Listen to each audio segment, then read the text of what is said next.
This is Game On, discussing the biggest games and all the latest sports news with Johnny Montalbano and Hank Indictor on the Empty the Bench Podcast Network.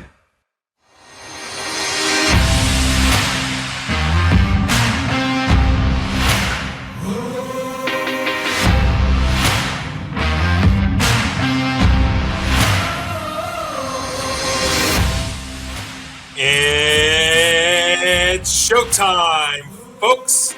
It's episode 22 of Game On here on the Empty the Bench Podcast Network. I'm Johnny Montalbano, joined by Hank Indictor. Hank, welcome. How are you? Doing pretty good. How about yourself? I'm doing well. You know, another week closer to the end of August, another week closer to football starting up for real. I mean, it's here already. And we're certainly going to have a lot to get to regarding that. But I'm doing great. And also personally for me, it's another week closer to a vacation for my main job. But no vacation here from Game On and from the Empty the Bench Podcast Network. In fact, in some ways, we are just getting started. We got a lot of fun stuff coming up over the next couple of weeks. So stay tuned for that. But of course, folks, there's plenty of ways for you to get aboard to interact with us and the show. So make sure you follow us on our social media accounts. We're on Facebook at facebook.com/GameOnETB, on Twitter at GameOnETB, and on Instagram at GameOn_ETB, and our personal handles there on the bottom of your screen. You know, I time that so well every week. It's amazing, right? But Hank, another week and another good bit of stuff to talk about. Certainly a lot of baseball to get into with the Subway Series that started up on Monday, right in the middle of another 2-game series, which, you know, my thoughts that they should be 3-game series, but nevertheless, critical, though, for both teams, I think. So we're going to dive into that throughout. We got also some off-the-field baseball news regarding the Braves, Marcell Ozuna, and a trend that you're starting to see on the field with some young players getting extended. We'll get into that. We've also got, you know, another week and another bit of basketball news regarding who else but Kevin Durant. So we'll get into that. Are the Knicks back in possibly on Donovan Mitchell? Even a little bit of college football news at the end as really the season gets going this week, although it's technically week 0. The real week is the week after, but nevertheless, we got college football back. And we've got NFL to discuss, and that's where we're going to get things going with here on the show. And finally, Hank, after week in and week out, episode in, episode out of talking about Deshaun Watson, waiting for the final ruling, it came down on Thursday morning, and we did a special Empty the Bench discussion about this. And it happened, you know, it's weird because it took a while, and it also happened really quick. You know, late Thursday morning, you start hearing from some Browns insiders and some national reporters that the decision is going to come down, and it does come down right around noon Eastern. And the final decision is that the NFL and Watson agreed on an 11-game suspension, $5 million fine. And so we finally have a Deshaun Watson verdict here in all of this. Now, Hank, you were not with us last week, so I'm going to give you the floor here to start, as we're now about a week since this decision came down. What do you think, and what does this mean going forward, in your opinion? Well, all I can say is, look, I'm glad it's a longer game, but if I told you that I was satisfied with the way that this was all ruled, I can't really say that, because 11 games, and yet you have another guy who's banned a whole year just for a small parlay. Great. Oh, and by the way, you know what I looked at just out of curiosity? I took a look at the schedule the Browns had. In no way, shape, or form can you tell me it's not a coincidence that his debut with the Browns is going to be against the Houston Texans. No way. Like, I agree with that. And why I would say that's also coincidence and stuff is who gets an 11-game suspension? You usually get round numbers. You either get a half a season, like 8 games, 6 games, or 10, or the full season. I mean, how do you come up with 11? Right. And all of that, right? But go ahead. Yeah, no, like I said, I'm relieved that it's a little more, but I don't know. In principle, I hate that, like, you know, he's not getting the full year yet. Calvin Ridley's did a small parlay that you or I are probably done. I've made a few myself. I cannot tell a lie, but and then not to mention just the idea that you're just going to get him back for the Houston Texans. Yeah, totally not doing it for ratings. Nope, not at all.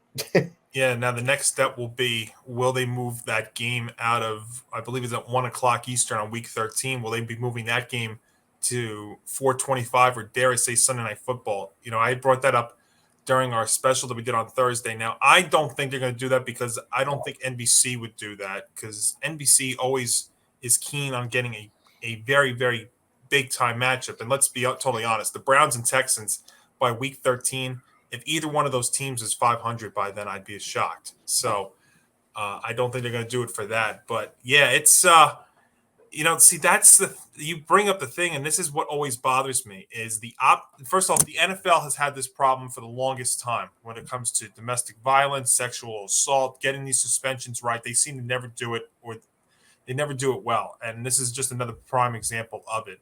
And if the Calvin Ridley suspension had not happened, then I think it'd be a little bit different. We'd be, at least in my opinion, I'd be sitting here on episode 22 and telling you that this would be feeling a little bit different than right now, talking about an 11-game suspension versus Calvin Ridley being suspended for a full season for doing something that sports seems to be promoting like crazy. So yeah, the 11-game suspension. It's just I don't know, And then after this whole comes out, then the co-owners of the Browns just don't help the cause either by saying that Deshaun's a hell of a quarterback. Yeah, you know what? I don't want to be hearing that after this had come down, because we still had so many other people that did not come forth. So it's such a tricky subject to talk about, but because I feel like the NFL never handles this well. And this has been a story that's been ongoing for months and months. And, you appoint somebody to come down with the suspension, and then you basically ignore her opinion in Judge Sue L. Robinson. So all the way around, this was just so poorly handled and executed. And think about it, too. The optics, not only of this, but of the Browns fans cheering Watson when he was able to practice. The fact that Watson was able to go out there in that first preseason game against the Jaguars and get serenaded was an awful feeling. And then you have the Browns owners pretty much defending the trade and telling me that he's a hell of a quarterback the day that this suspension comes down, that they agreed to this suspension. So all around, it's just there's no winners here in all this. There really isn't. And now I guess the only winners could be that we don't have to be talking about Deshaun Watson for at least the next 13 weeks until he returns to the field. But there's no real winner in all of this. I can already see it. Well, actually, no. Tree did make a recent video about the NFL Wheel of Discipline, which, by the way, if you haven't checked that out, it was hilarious. And it's his commentary with how they handled it. It's spot on and lighthearted, just to show you how totally clueless Goodell is with his punishments. And I can already imagine him making another video where he'll make fun of the whole thing once he returns. And yeah, that's going to be must-see TV, but for all the wrong reasons. Oh, yeah. I don't think there's any you're going to have the broadcast and maybe the pregame shows have a field day over this, but there's no real good field day over it. What, Deshaun Watson's returning to the place that he started, and the fact that he hasn't suited up in 2 years. I mean, and again, I don't think either team is going to be that good by the time week 13 rolls around. And again, that's why, I brought up the idea, would the NFL possibly flex the game out of 1 o'clock? But the more that I think about it, why would you be? The only reason you'd be flexing is for the storyline, and NBC is not going to do that. Unless, you surprise, if both of those teams are somehow competing for a wild card spot, then maybe. But I don't think either of them are going to do it. The Browns are now going to Jacoby Brissett, and they're dealing with injuries. The Texans are still a total rebuilding team the way they are. I don't think either of those two teams are going to be that good by then. Yeah, no, I pretty much agree. So now we wonder, So now the thing is too. What happens now on the field here with the Browns going into the season now with no Watson? Now that they know that Jacoby Brissett is under center, they're dealing still with some injuries themselves. How does it impact their locker room? Now you wonder. I mean, not that you really care because this is totally above all that, but where does this go from here? All I know is he is going to get total backlash this first game in Houston. Can you imagine the signs that all these Texan fans are going to be making? Can you imagine all the memes that are going to be happening once that game happens? And then can you imagine if the Cleveland Browns are even lucky enough to be in a playoff spot? I still don't think they're necessarily better than the Cincinnati Bengals. I didn't even think that necessarily when Deshaun Watson came, but that's neither here nor there. Right. Yeah. Again, must-see TV for all the wrong reasons. Yeah, and think about and think about the coverage of it is, they'll be more excited about that. I mean, well, not more excited, but they'll be hyping that up during a week where you start having a lot of big playoff implications starting to take place down later in the season. So it's an ugly thing, and this is gonna transpire here for a long, long time. For the rest of this season, probably into next season as well. And think about once Deshaun starts making his huge money, it's just going to be, hard. Those signs are going to be on the road. He's going to be playing in some very tough environments, and also the fact that he hasn't really played an NFL game in almost 2 years. It's one thing to be practicing; it's another thing to be actually in big game action.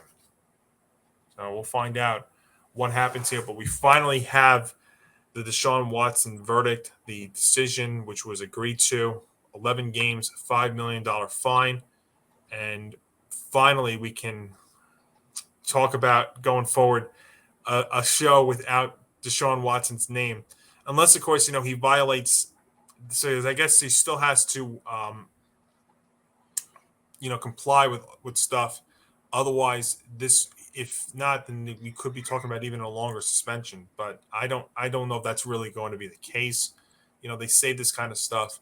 We'll see if it actually does transpire here. But the Deshaun Watson decision is in, and now we can move on and not have to worry about talking about him and seeing him, and hopefully not anything crazy happening between now and then.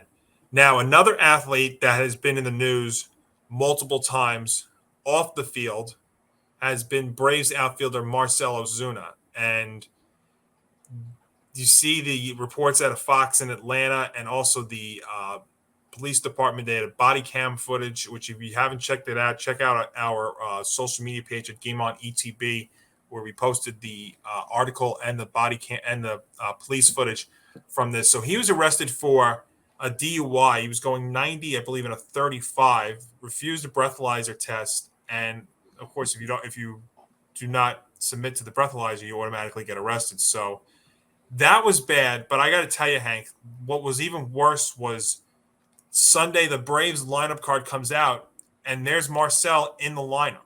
And I'm like, what the insert expletive is this? I mean, how tone deaf are you if you're the Atlanta Braves by putting him in this lineup? Now, you want to say innocent until proven guilty. Everybody has that chance. That's fine. This is a guy now that has also had a domestic violence incident before. So if you're the Atlanta Braves, a team that's, vying for a playoff spot, very important situation with them. I mean, how tone deaf can you be and put this guy in a lineup on Sunday?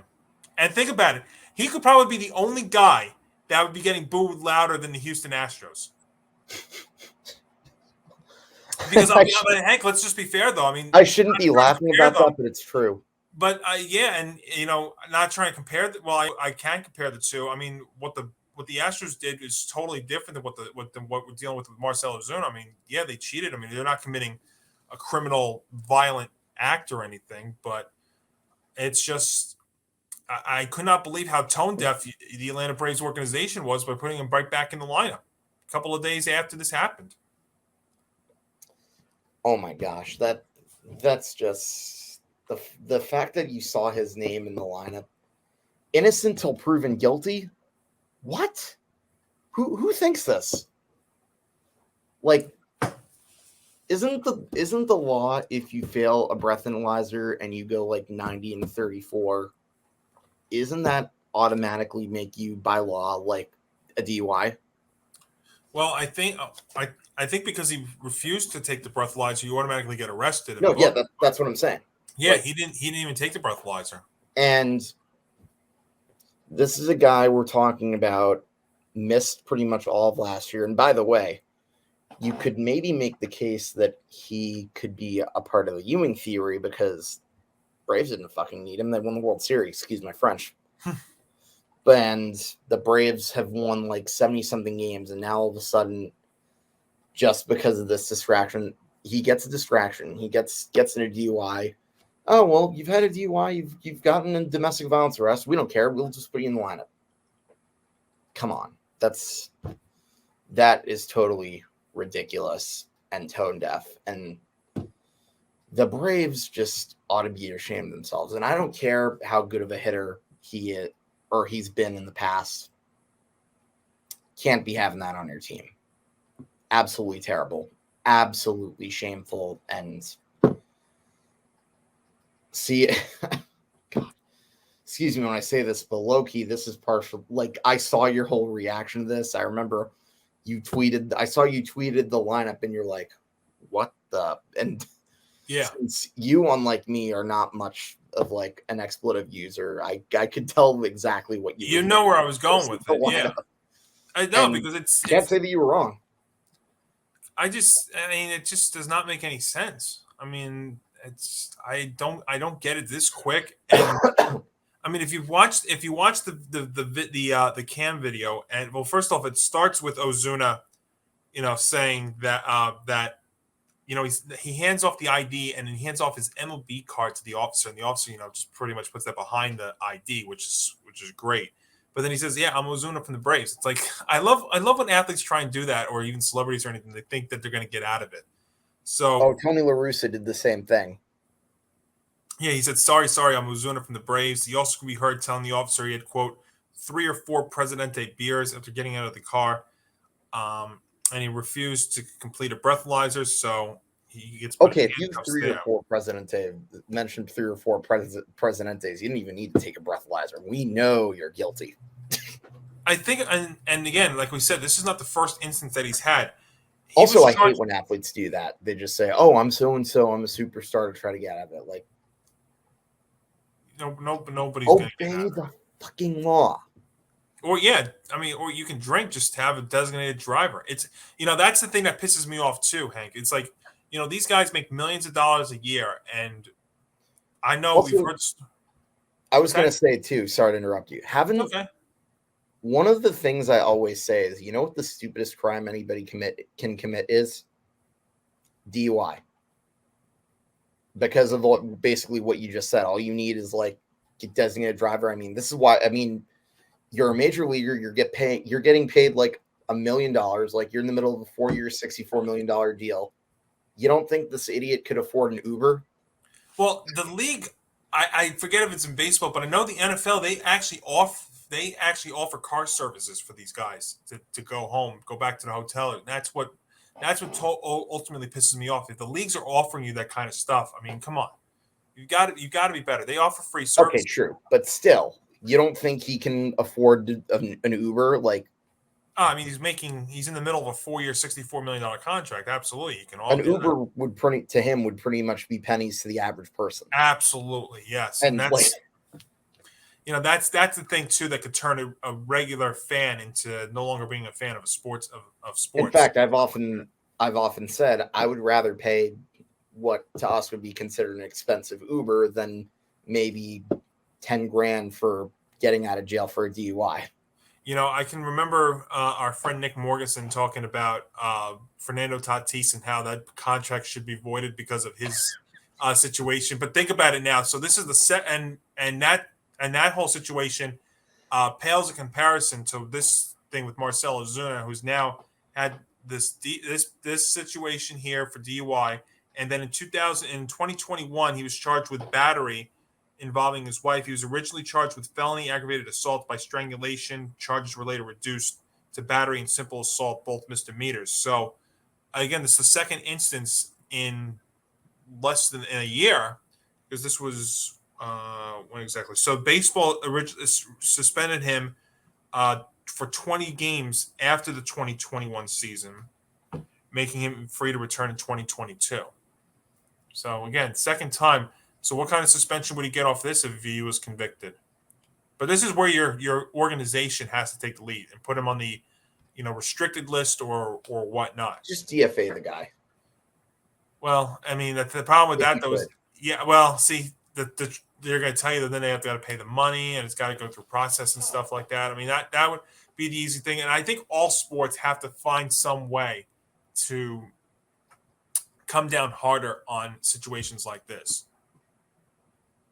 Because then, you know what? There'll be less of a chance of this kind of stuff happening. And so now this is the second time in a year that Ozuna's been dealing with something like this. And just the fact that the Braves put him back out in the lineup, if the Braves don't put him out in the lineup, we're probably not even talking about it as much as we are right now. But for him to be back out, this happened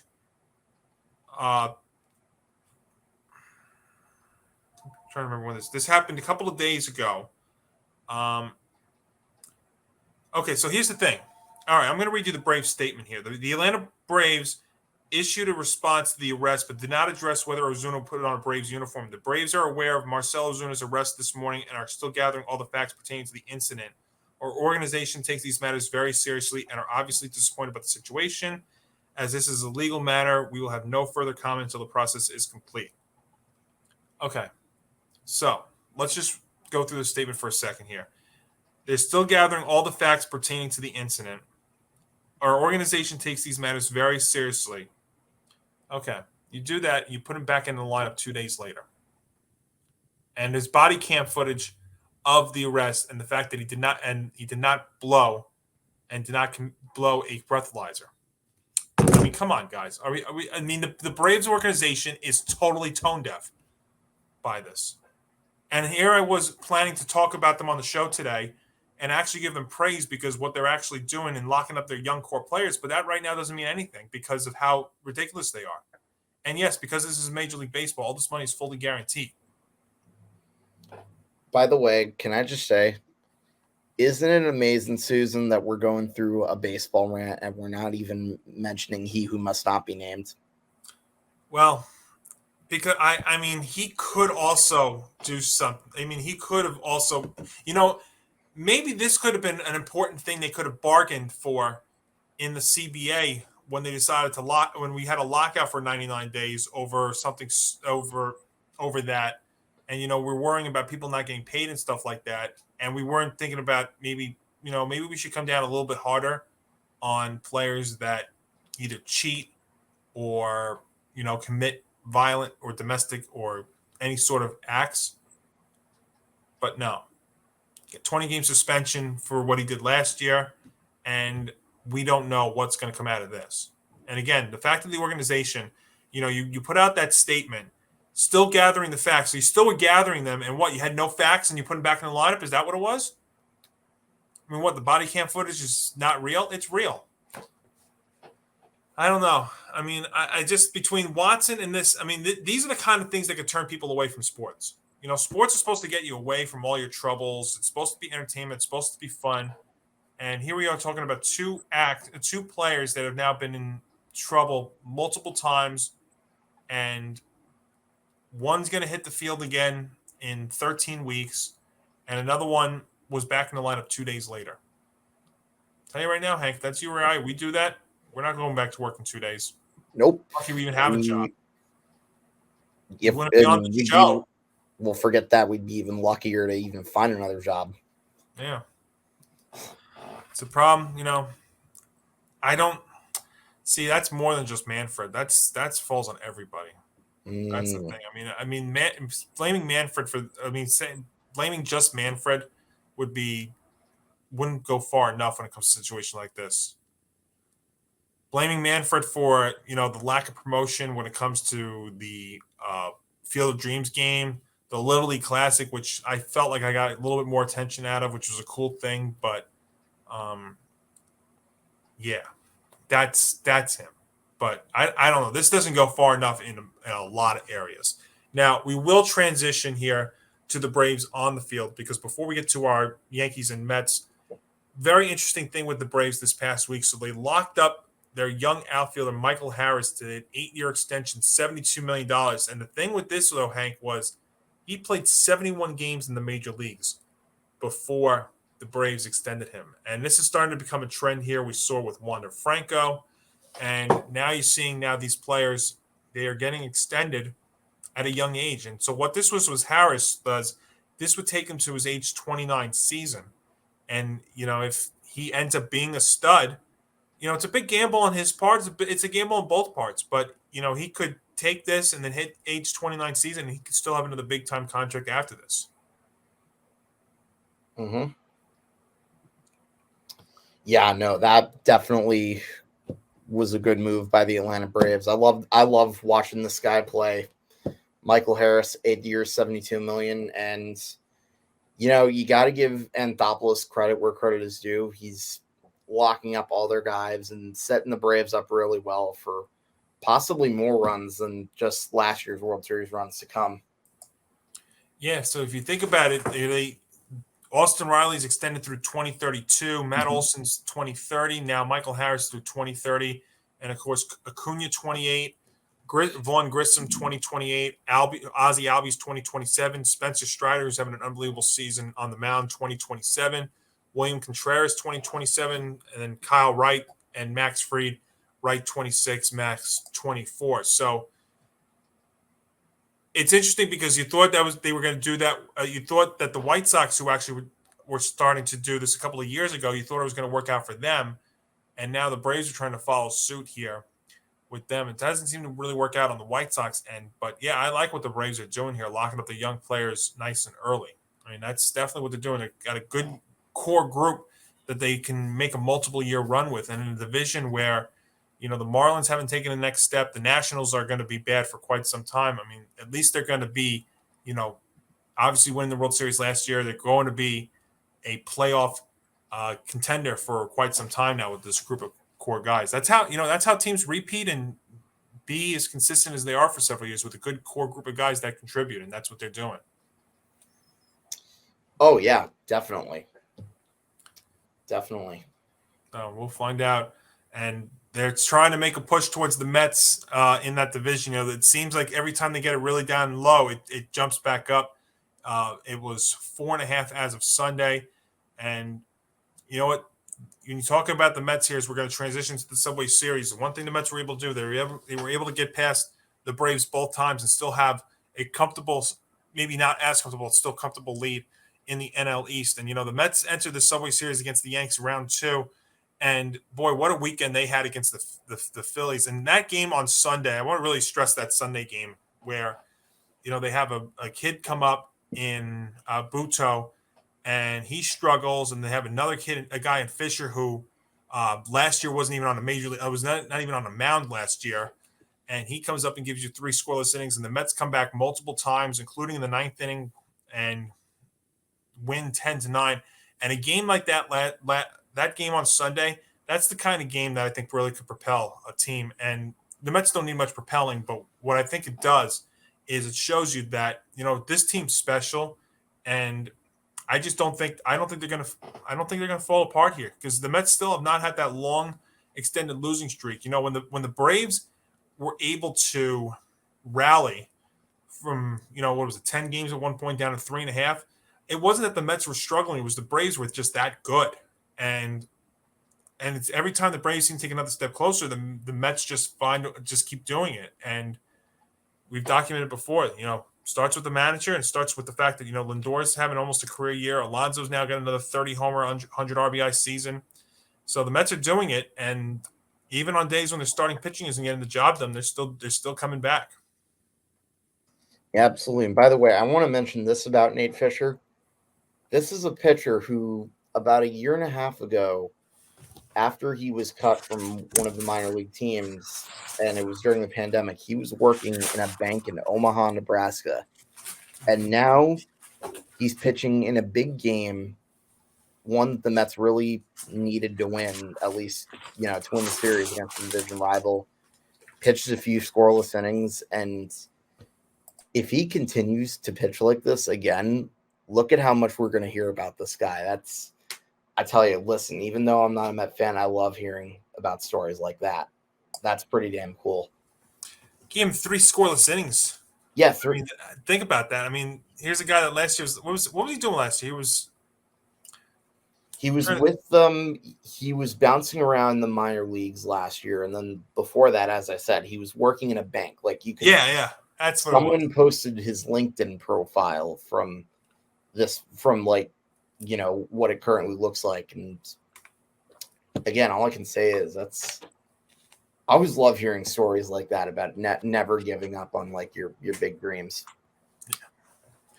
It's definitely that. You know what? That's the stuff that baseball should be. We should be celebrating baseball, and they should be promoting the heck out of. Is it? Not to make an extreme here, but the Mets go on to win the World Series this year. That's going to be in their highlight. That's going to be in their video. There is this story about Fisher, because he contributed, gave him 3 scoreless innings, allowed the Mets to propel and come back multiple times. Against that Philly bullpen, which has always been a problem, and yeah, you come out of there the way that series was looking, and you come out of there and win that game on Sunday. Quite amazing, really. Sets you up for a big Subway Series this week. And, the Yankees, Hank, boy, I tell you, see, it's amazing because when Josh Donaldson hits that walk-off grand slam earlier in the week last week, I'm like, all right, this is where the Yankees take off. And it hasn't happened.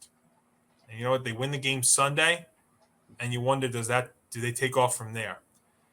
I think and I know everybody's going crazy. The Paul Neal ceremony on Sunday, you see them booing Steinbrenner. They're booing Aaron Boone, which, wrong place and time to do that. No. And then, people saying, oh, Aaron Boone should be fired because of what's going on. I'm like, guys, let's just remember one thing here. And Hank had brought this up on the show before. The Yanks were never going to be that dominant team like they were in the beginning. I think they were going to be a great team, but there was no way you could expect them to keep up the streak that they have. And you know what? Can I just say I never, ever, ever, ever, ever again want to hear any Yankees team being compared to 1998. Continue. No, that's fine. I mean, look, record-wise, that's one thing. But if you actually were there in 98 like I was, and this team, I can tell you right now, the 1998 team was better. Offensively, it was better. Pitching-wise, than this team. I mean, right? Come on. I was in diapers, and I can tell you that team had no holes whatsoever. Absolutely. And this team, and that's what kind of made what they were doing this year remarkable, because they were doing this with players that, Joey Gallo and Aaron Hicks were automatic outs. You had Josh Donaldson, who was not getting on base at all this year. I mean, he's had some moments, but, he hasn't been that great. And you look at it right now. I mean, think about it. This slide happened. This recent stretch that they've been in, the 5-14 August that they've had, really all started when Carpenter went down, because that's the kind of guy that the Yankees were still lacking on this team, a contact lefty bat. And think about it. Since he's gone down, they have not had a contact. I mean, Benintendi was supposed to be that guy. Maybe he starts getting it going after the 2-hit game and his first Yankee home run on Sunday, but he has not been that guy. But the reason why I feel a little bit more optimistic about the Yanks here is their offense is going to eventually, they're a streaky offensive team. We knew that going into this season. And now this is their real rough stretch right now, because Judge is slumping, Rizzo is slumping, you don't have Stanton, Donaldson looks way off, and you've got a couple of kids that have never really been there before. Florial's had some major league experience, but not much. And as well, the Cabrera, great defensively, but he's not giving you much offensively. So they'll offensively, if they hopefully get Stanton back soon, maybe they get Carpenter back at some point in September. Maybe that propels them. So I'm not really worried about them, because they'll be streaky enough. I'm still worried about the pitching staff, because, Hank, let's be totally fair here.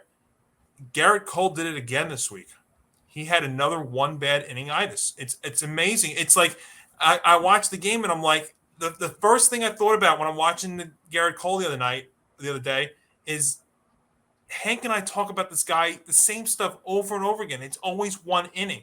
He could be perfect through 4, and the 5th inning he implodes. The game against Baltimore, I remember, he was great through 6th, 7th inning. He gave up 6 or 7 runs. It's unbelievable with him. That's our $300 million ace right there.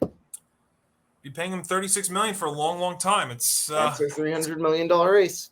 But I think, see, it's because you're comparing it to the start of the season and the historical numbers they were putting up. The relief pitching, which even though they didn't have a lot of their relievers there, and some of them are still out, were putting up unbelievable numbers. They've all come back in a big way, and now Holmes is hurt. It's just there was no way that they were going to be able to keep up this hot stretch.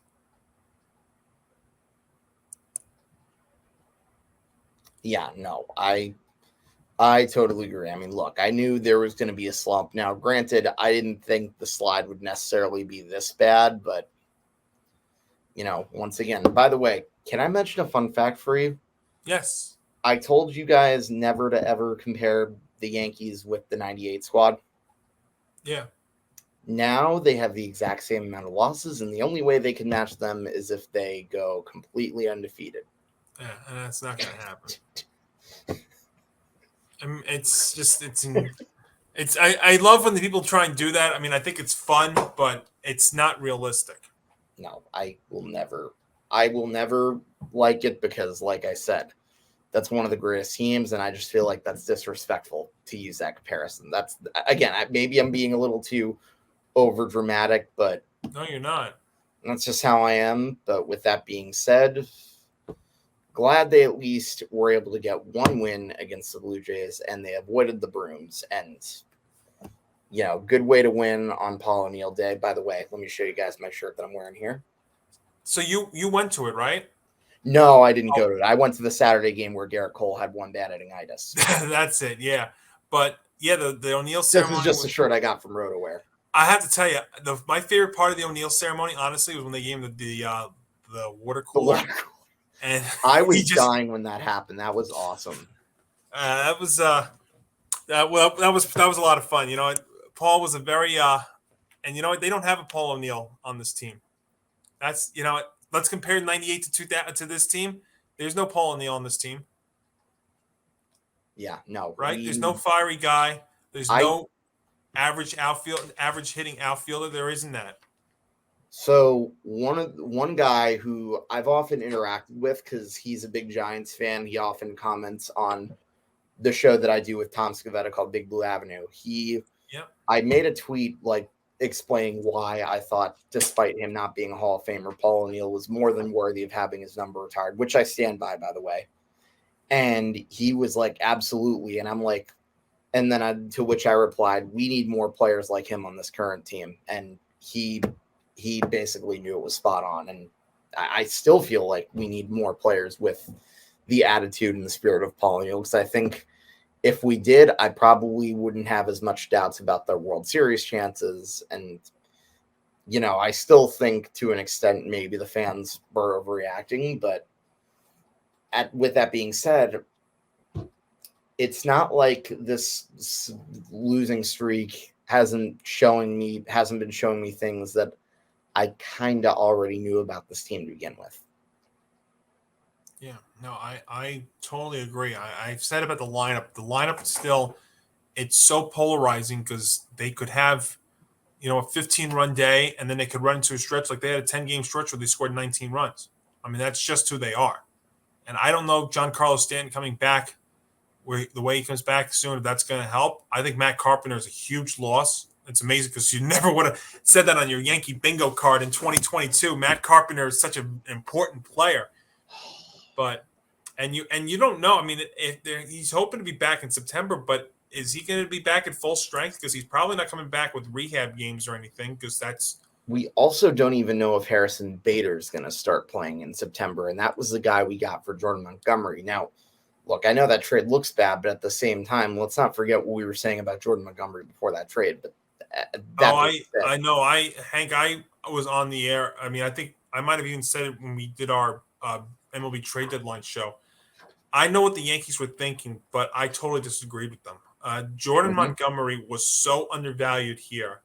And I think they made the trade assuming that they'd get another starting pitcher. But well, they were close on. Supposedly, they were very close on Pablo Lopez, but I still would have taken Montgomery because you know what, he's durable. He made every one of his starts. He gives you innings, and he gives you a chance to win. His biggest problem with the Yanks this year was that he was just not getting run support. Go look at his starts since he's been a Cardinal. You don't think they could use that right now?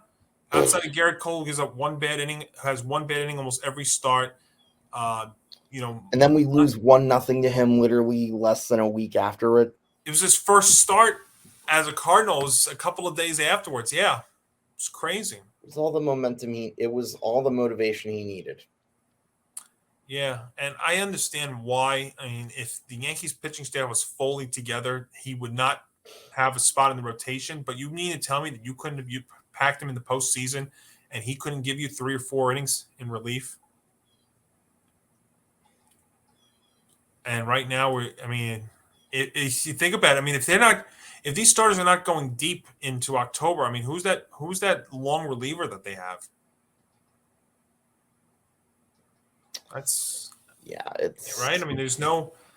I mean, is Clark Schmidt going to make a late run here? I don't know. This is one of those times where I keep having to remind myself how lucky you or I were to watch the great number 42, because I gotta tell you, I can't really remember. Okay, maybe the last few years, but like within the last 5 years, can you really ever remember a time where the Yankees had like legitimate bullpen instability? Because usually when I think bullpen instability, I think of the team from Queens, and you want to know. And you know what? The team from Queens hasn't even blown a save when leading after 8 innings at all this year. Yeah, hasn't even lost a game like that. I mean, I know Diaz made it interesting in the 9th inning on Sunday, but I mean, you almost now watch him and you almost feel you feel comfortable with him. Yeah, Hank, it's hard to say. See, one of the things about another thing about that late run was it was almost the same setup for so many years. This team this year has had so many changes in the bullpen. It's crazy. And now the thing to watch too now, Abreu got put on the injured list, and they said supposedly that Efros was not available on Sunday because he's dealing with some sort of shoulder problem. So, and they're thinking that the Clay Holmes injury is not that serious. That could just be a regular 15-day stint, but he hasn't been the same pitcher since the beginning of the season. So that's why it's crazy for me to say this, I'm not that concerned about the lineup. I'm more concerned about the pitching staff, including that rotation when Cole can have one bad inning. It seems like it's happened constant. Tyone is I don't know about Tyone. He's had some good starts, but he could flare up. Cortez hasn't done this before. I know he pitched great the other day, but can he do it? And Montez, since he's coming over here, has not been that great, and Severino's not supposed to be back until September, and what's he going to be? Right? I think right now, I mean, we were talking about it before the season that this was going to be different because their pitching staff was better. I don't know if I could sit here right now going into September and tell you that. I think the Yankees, if they right now, the Yankees are probably shaping up where they're going to have to outslug guys. And when it comes to the postseason, they have not been able to do that in a very, very long time. It's been, that 09 team was probably one that had a win via the home run ball. I get bittersweet now. Isn't it sad that I now get bittersweet every time I think of 09? Because as much as I enjoyed that, and I remember that team probably better than like what I had for breakfast every morning. Now when I think of 09, it's like they were literally just trying to build that one big awesome super team for Dad, and then what do you know? Dad croaks less than a year later, and I know it's kind of morbid that I'm saying that. That's just what it feels like in retrospect. And by the way, I got to read that book, Mission 27, that I just found a couple days ago. It was written, I think it was written in 2019, which is the 10th anniversary of that season, by Brian Hoke. It sounds like a really good book, and I think it'll probably take me back to some good nostalgia from that year too. Yeah, no, that for sure. And I'll just close out with this regarding the Yankees. The thing they also have on their side right now is time. It's late August. This is not like 2000 or maybe it will be like 2000. You know, you remember that 2000 team really struggled down the stretch, and then they made it and went deep. Wouldn't necessarily compare that team to 2000, and here's why. Because at least in 2000, they already had the rings. They already knew what it took to win. This team. No, what I mean is the 2000 team really struggled down the stretch. No, I get it. But like even then when they were struggling in the second half of that season, it's not like I feel like most Yankee fans thought, oh, well, they still might find a way to figure out at the end because remember what happened the year before and the year before that. Yeah.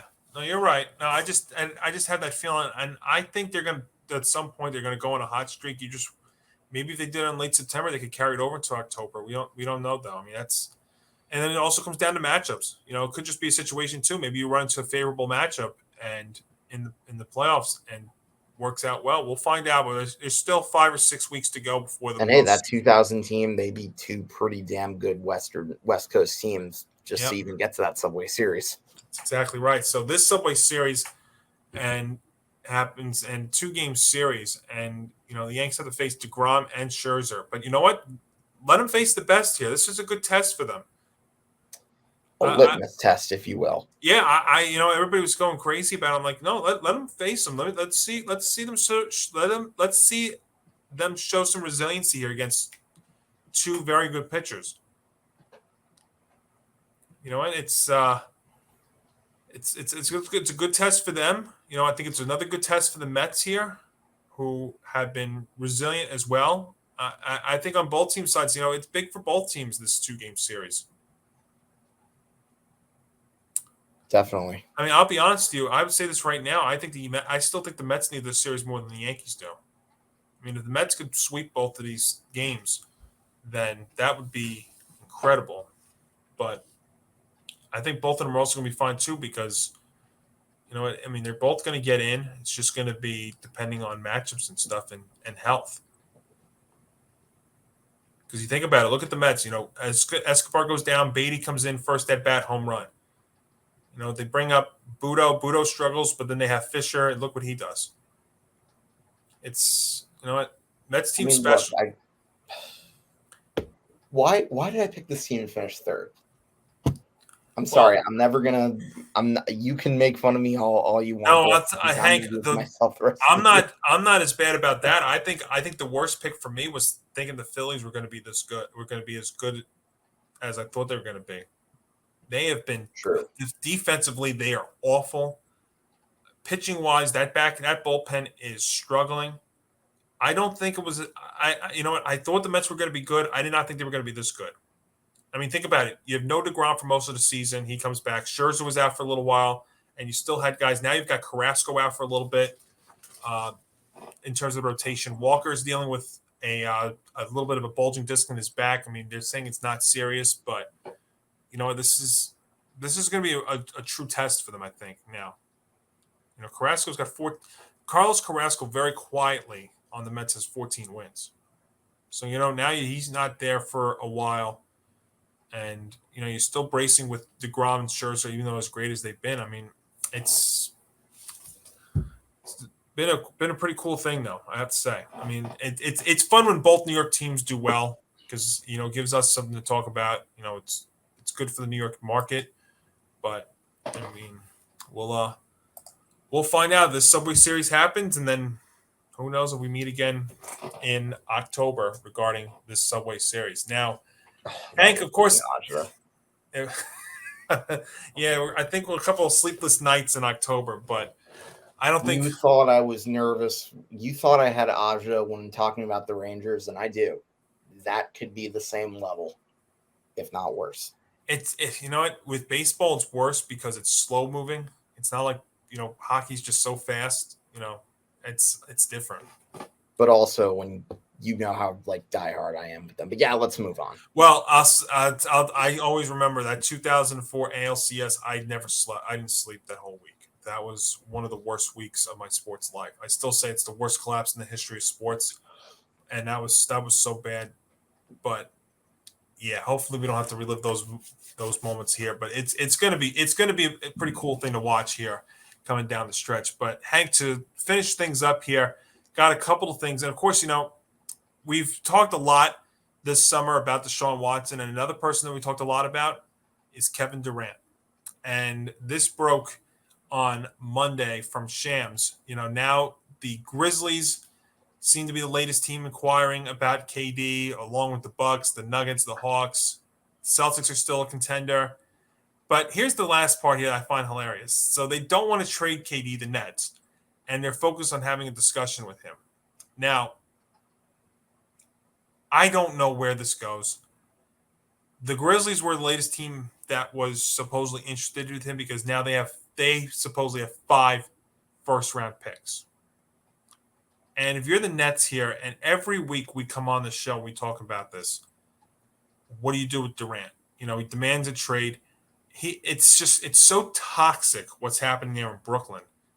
I can't figure out what they're going to do. I've thought, Hank, and I'll get your thoughts on this. The longer that this continues to drag out, the more likely that Durant's not getting traded. And you could add to that graphic, you can add 10 other teams to that list. And I still think it's not going to matter. I don't think Durant's going anywhere. And that's going to create something very, very interesting because now you're going to have an angry superstar going into next season. Steve Nash, as of right now, still on the team. Where do you go from here with the Nets? What do you think? Oh man, this is the shit show that just keeps on growing, isn't it? Yeah, pretty much. The Nets are pretty much in what I would consider to be a lose-lose situation. And I know for a fact that our good buddy Nick Morgeson probably could vouch for me on that because you're going to keep going another year with the snake in your lineup. Yes, that's what I'm going to call him, soon if you feel otherwise. Or B, you're going to trade him for practically a big bag of Doritos in return. And take $194 million off your payroll. I do not envy them whatsoever. And say what you want about our Knicks, I would still rather be in our situation. I can't believe I'm saying that. Nets are a better team. Knicks are in a better situation. That's really how it's summed up. And you know what, and we're going to get to the Knicks in just a second here, but yeah, it's every week it's something new with Durant. And I've said, look, just for the fun of it, let me do this. There we go. I'm going to put on a Knicks jersey just for the fun of it. Oh, all right. Nice. I like that. Oh, Patrick Ewing. Nice. Oh, if only we can go back to those days. Well, maybe this will be the year that we at least get into the playoffs. Look, I'd love to get Donovan Mitchell. That would be, my thoughts about that. If they get him at the right price, you go out and make that trade. You're set. You got a good core group for several years. You know what? Go Definitely. do it. But yeah, I don't know what to do here if you're the Nets because Durant's now just this whole off season. Why are we? Here's the thing I would ask you with the Nets: why are you catering to him after he's basically told you that he wants out, or now he wants the coach out? I mean, he's basically almost trying to ruin your organization with all these kinds of moves. And Kyrie's also had case, and you also don't know about Ben Simmons, what he's going to be when he returns. They're just in a brutal spot here. I just don't know what to do. Yep. And once again, I do not envy them whatsoever. I'm sure. Yeah, I can't wait to hear Nick. In fact, I'm going to be on with Nick and Tom Albano on Empty the Bench tomorrow. So we will find out. That's a good teaser for ETB coming up on episode 149 there. That's on Wednesday. But I want to talk about the Knicks thing, too, because this also broke Monday about the Knicks now possibly being rumored to be back in the Donovan Mitchell sweepstakes with the Jazz. So the latest report there was, and this, of course, coming from Shams, who's been great, the most recent offer to Utah for Mitchell was Evan Fournier, Obi Toppin, additional salary, and 5 total first-round draft picks, 2 of which were unprotected. Hank, I mean, if that's the latest offer, and the Jazz say yes, if you're a Knicks fan, you've got to be ecstatic. I don't think that's going to get it done, but boy, I read that and I'm like, if that's the offer and if the Jazz say yes, this may be an overreaction, but you know how I'm reacting? Yahoo! Because you don't trade Barrett, you would still have Quigley on the team, you still would have McBride, you still would have Grimes, and you have a core group of young players like Mitchell, Barrett, Brunson, Mitchell Robinson, Julius Randle, if he could turn it around. Those first round picks are not going to be necessary. Of course, I'm saying this right now, and I'm excited about it. I know this is not going to get it done. Danny Ainge, I figure the longer that this goes, it actually benefits the Knicks because maybe they don't have to give as much. But I know Danny Ainge would not take that deal today. Now, if this was September and he's really adamant on getting rid of Mitchell, which they basically told you that he is, then you know what? If they offer you that and none of the other teams that are being rumored to offer, because Shams is saying here, the Jazz's asking price has been more significant than that. And yeah, that's what I'm saying. I mean, that offer right there, I don't think gets it done. But boy, if you get him for that, then you've got to be ecstatic. Yeah, for sure. I think the Knicks definitely are the better team. You're not giving up too much. And hey, for the first time technically last year we kind of had a little bit of hope, but it's neither here or there. For like ages, you have some hope that the Knicks are finally like building their way and entering the right track. And listen, this team will never be as high on my totem pole as a certain other team that plays at Madison Square Garden. But if that happens, I'm pulling for it to happen. Not obviously not for me, but more for guys like you and so many other true orange and blue Knicks fans. They're finally doing this the right way, but of course, they're doing this now, and the Eastern Conference is as deep as it's ever been before. That's what I'm saying. And again, people think I might be going crazy because I'd be so happy about this, and I want to be fair when I say this. If Donovan Mitchell becomes a Knick, the Knicks are still, their ceiling to me is still maybe the fifth or sixth seed. Maybe they get above the play-in tournament. Because right now, the way things are construed, they're not better than the Bucks. They're not better than the Celtics. They're not better. And no, they're not better than the Brooklyn Nets. The way the Nets are right now, they are not better than them. They're just in the better organizationally and positionally, and the way things are going, they're better. But they're not a better team. I think they're starting to do this the right way, though. But they're not better than them. And yeah, East is deep. You know what? You look at. I mean, there's only a handful of teams in that conference you can say that are not going to be in it, and that's Orlando, maybe Detroit. I mean, you're looking at only a couple right now. Everybody else, though, going to be competing for a spot there. So yeah, I would definitely agree. So I mean, I like that they're back in on it, but I also like the fact that they're not overreacting to having to get this deal done, because Utah is also not going to be in any sense of urgency because, like Kevin Durant, Mitchell still got 3 years left on his contract. But the other teams that are also interested in Mitchell, according to Shams, are Charlotte and Washington. But the Knicks do have the most assets. And what they mean by assets is draft picks. Yeah. And again, everybody's going to talk about, but we have so many draft picks. Why would we do it?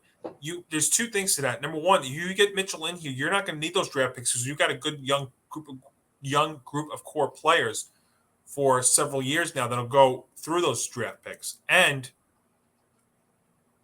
yeah, so you know what? I mean, that's what I would look at. If that's all you're worried about trading, you go get it done.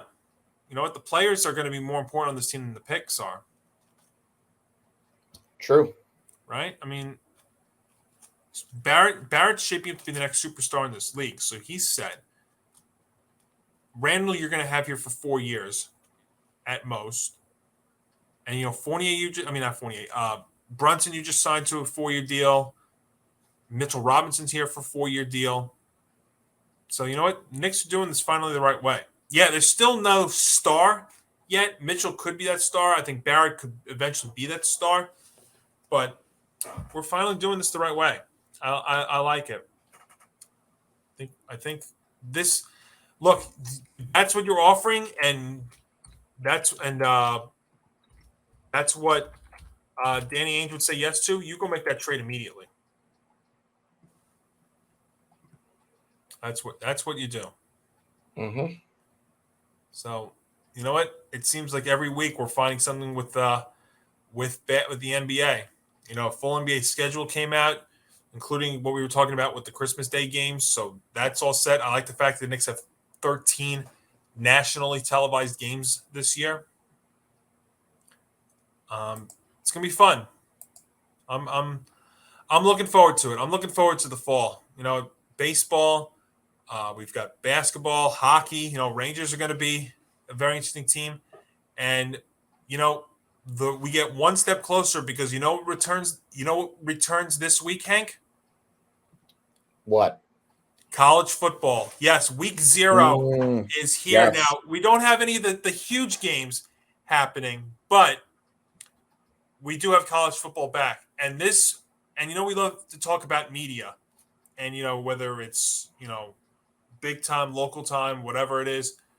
This was one thing that struck me. So Fox Sports is bringing back Urban Meyer as an analyst. He'll be on the big noon kickoff there with Rob Stone and the crew over there on Fox. And this is kind of interesting. So this is where he was after his coaching days, and then obviously we know he goes back to the Jaguars, or he goes to the Jaguars to become a coach, and that just failed before it even started.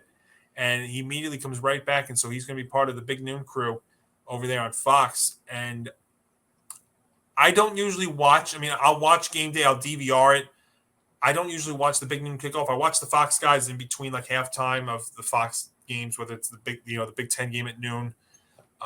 So I will watch them there. But now I'm going to be curious, you know, when they start up, because it's going to be interesting. What if one of those guys nonchalantly brings up about, oh, this coach dealing with failure, and then they go to Urban. Oh, Urban, you know, you dealt with failure in Jacksonville, so tell me, how would you help this guy who's dealing with failure?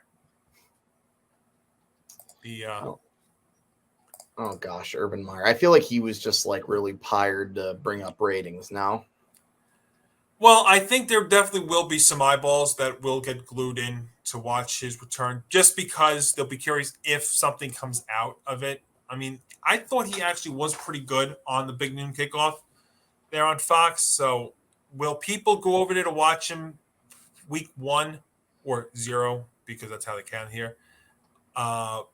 Yeah, there'll probably be some that go on to tune it, but I'm more of a college game day kind of guy.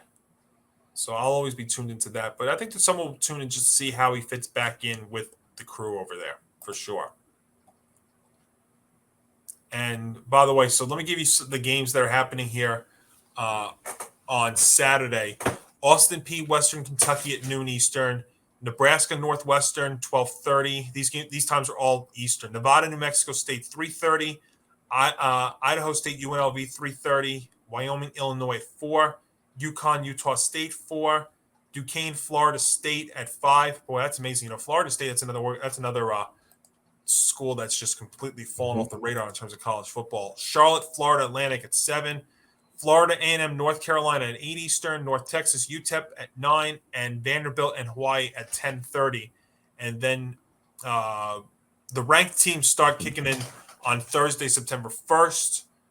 Obviously, we know the big opening weekend in full happens on Saturday the 3rd, and we'll definitely talk some more about that on next week's show. And I'm going to do a Monty moment later on in the week about the return of college football in general, because, you know, college football has been in the news a lot this offseason because of not only NIL stuff, but also these big power conferences that are going to start combining. So I think one thing you're going to see when these big power conferences combine is you're going to see more conference games. And what I mean by that is you might have like a 9-game SEC, Big Ten schedule versus the 7 or 8 that they've had. You know, one thing about college football, Hank, that's great, and I always liked it when I was in New York, and it's taken off to another step when I moved down here to South Carolina, is every game means something. You know, and that's not even just the fact that you win, it's how you win. You know, do you win by 3 over a small school? that's not supposed to do well, or do you win by 40 against a major ranked school? So all of the games actually really do mean something. And you know what? It's just exciting because you know that time is here again. Oh yeah, for sure. And hey, look, I know a lot of people love college football. Like every time I look at those atmospheres for like all these games, it's such a fun environment. It's totally different, from like what you see with the NFL. It's really cool, and hopefully I can do a better job following it. I've never really been the biggest college fan, as much as I'll admit that, but good luck to your Notre Dame Fighting Irish, even though I'm obviously not really a big fan myself. I kind of like the Michigan Wolverines. That's more by default because of my stepbrother being an alumni there. And even so, I'm not really an alumni. Hey, you know what? What? So I can't really wear any of their gear. And that's not a problem. And I'm sure he was talking to you after they beat Ohio State last year, right? He was I texted him after the game. He was so happy, and like, obviously, I texted back and forth when they ended up clinching the playoff spot the week afterwards while I was at the Garden. So obviously, I didn't watch that game. I mean, think about it. Shows you where my priorities are at. Oh, absolutely. But you know what, those Hank. So you're up in the north, and you speak to what I was saying about college. It's not that big up there. That's the thing. See, I became a Notre Dame fan because my dad and I would always be the one team on Saturday afternoon, evening, whatnot, whatever, that was on TV. They always would be on national TV every week. And so I've gotten into them more and more. 2012 was a great ride. They've been, it's weird because a lot of people think they're very highly ranked to start the season, but the last several years, from where they start to where they finish the season in terms of the rankings, it's almost the same. So you know what, they do get it right. I will be honest with you, I am scared stiff going into Ohio State a week from Saturday. Our good buddy Tom Scavetta is also a big Notre Dame fan, and we're going to effort to get him on the show next week to talk about the Giants. And I'm sure we'll ask him about that too. Giants had a very interesting game on Sunday. Also scared stiff because of Kayvon Thibodeau and his knee injury, but it looks like he's going to be all right. But look, it's back. This week will be the appetizer, and then the main course and the real stuff starts next week. You'll have ranked games starting on Thursday, but the real fun stuff is a week from Saturday, and then after that, NFL starts on the 8th, first game of the season, and then it starts up for real in a couple of weeks on Sunday, September 11th. That'll be the first football Sunday of the 2022 season. So, Hank, it is here. Between that, basketball, baseball coming down the stretch here. Hockey's not that far away. Training camps are opening up real soon, right? Yep. I cannot wait. LGR. Yeah. In some ways, Hank, and I've said this, we have not had one slow week on this show. And in many ways, we are just getting started. I know everybody's loved the crossovers that we've done with Empty the Bench. We're going to have another one of those next week when we do our NFL preview show. We'll give you an official full date and time of that on our next episode. So stay tuned for that. But that'll be coming up in the next week. We'll do some football preview stuff locally on our next show as well. And who knows where the baseball will be by then? Who knows where the basketball will be? And in some ways, we're just getting started. So, Hank, this was fun. Thanks again for joining us. Always a pleasure, Johnny.